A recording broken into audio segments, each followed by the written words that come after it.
I recently had the pleasure of riding the Madaraka Express, a standard gauge railway project that connects Nairobi in Kenya to the port city of Mombasa. It gave me a first-hand experience of how a Chinese mega project works and how it is being financed, maintained, and expanded to other parts of Kenya. The Nairobi terminus, where I began my journey, is a shiny new building located around 23 kilometers from the city center. It offers modern facilities and is equipped with touchscreens that enable you to print your pre-purchase tickets, which, when scanned, then allow you to enter the platform. Security is tight, and after at least 4 checkpoints, I finally boarded the very impressive carriage where two smartly clad attendants directed me to my pre-assigned seat. The ride itself was smooth, and as the train left the station, we were treated to the majestic scenery of Nairobi National Park. The seats were comfortable with easy access to power outlets, and the bathrooms were clean and well maintained. Food and drinks were available for purchase on board, and the service from the train attendants was absolutely fantastic. The train could have been in service any part in the world. But given the high demand and need for infrastructural development on the African continent, Kenya's railway project, the Madaraka Express, appears particularly impressive and timely. And almost everyone I spoke to in Kenya, including passengers, political observers, students, and journalists and fellow academics, highlighted the numerous benefits of this railway service. For example, there's been a drastic reduction in travel time, relatively inexpensive fares, pleasant travel in air-conditioned comfort, reduction in road accidents on the treacherous road between the two cities of Nairobi and Mombasa, new jobs, and a sense of national pride. But this landmark project, built by a Chinese firm at an estimated cost of 3.6 billion US dollars, has also received its share of criticism. Many Kenyans have, for example, questioned their government's ability to repay the huge loans, particularly since preliminary reports have found that revenue from cargo and the sale of passenger tickets has been far less than anticipated.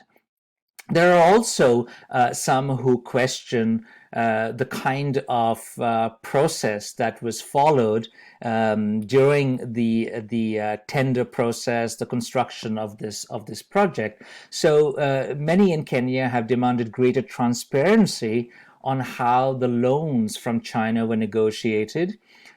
What were the kind of terms of agreement between Chinese institutions? What were the exact conditions attached?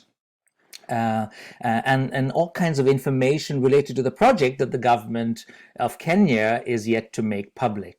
And in recent months, the Kenyan media has also been reporting how contracts for the project were awarded to more politically well-connected individuals and their companies. And many I spoke to during my visit to Nairobi claimed that this enormously expensive project has fattened the wallets of influential politicians and their supporters. However, the point here is that Kenya is expanding this railway project network to other parts of the country, and only time will tell whether this ambitious project will be an economic success.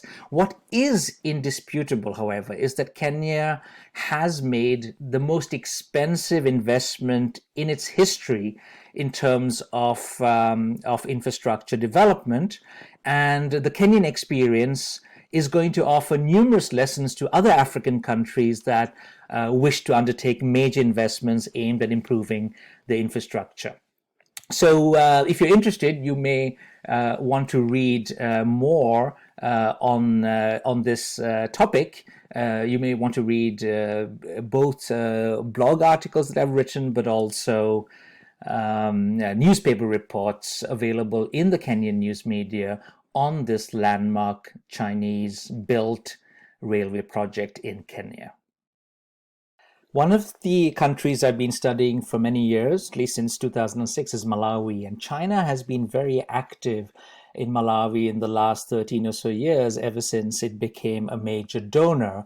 It has invested in heavily, but also provided grants and has built very impressive infrastructure projects. One of these is the Malawi University of Science and Technology that you see now, built in the majestic surroundings of the district of Cholo. The then president, Bingu Mutharika, offered this piece of land to the Chinese, secured a concessional loan, and this university was built in record time. There were some minor hiccups in the beginning in terms of ensuring steady access to clean water, but those have been resolved now, and the university is fully functional.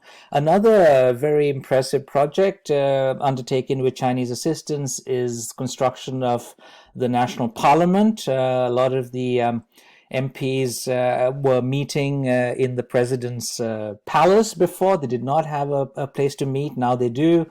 Once again, a very impressive project that was constructed by a Chinese state-owned company. Very close to the parliament is the so-called five-star hotel that was built in order to boost tourism and basically increase the number of beds, hotel beds available in Malawi's capital city.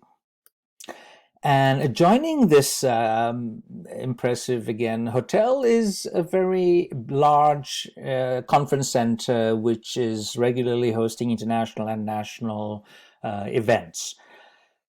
In addition to these projects, there have also been some private sector enterprises, for example, from China, building hotels and making money, of course, justifying this kind of activity as also providing an increased number of jobs to locals. Most of these facilities are of high standard.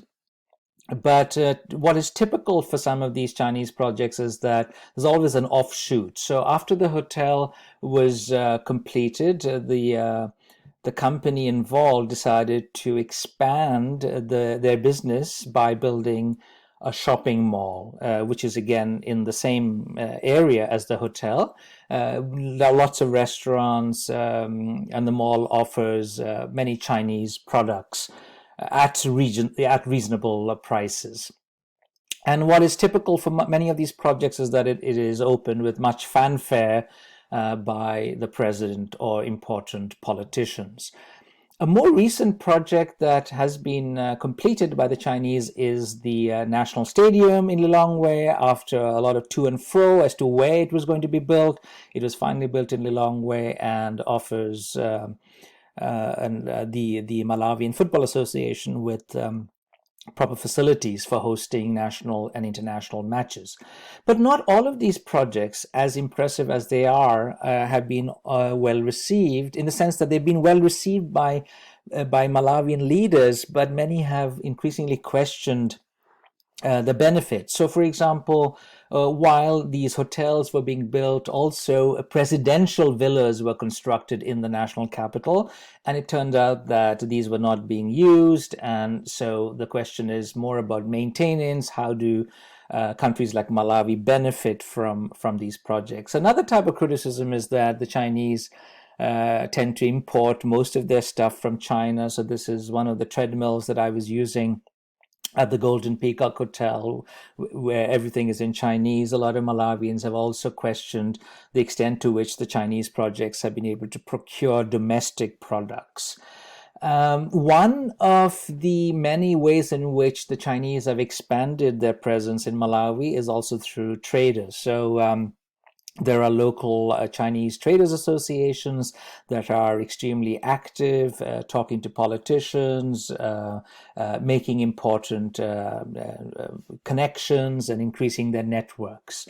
And one of the things that I've noticed is that the traditional Indian and Pakistani establishments, traders, have been replaced increasingly by Chinese traders. So you have all of these Chinese shops selling different types of wares. It could be new clothes, but also cheap mobile phones or locks, etc. And these now tend to dot the skyline of Lilongwe, but also in other cities of the country like Blantyre. So all in all, there have been impressive infrastructural development projects. One project that I haven't shown you yet, I don't have a picture of, is also an impressive road project that connects Karonga with Chitipa in the north of the country. So there are road projects, there are buildings, there are stadiums, there are parliament buildings, there are hotels. All of this has added to the kind of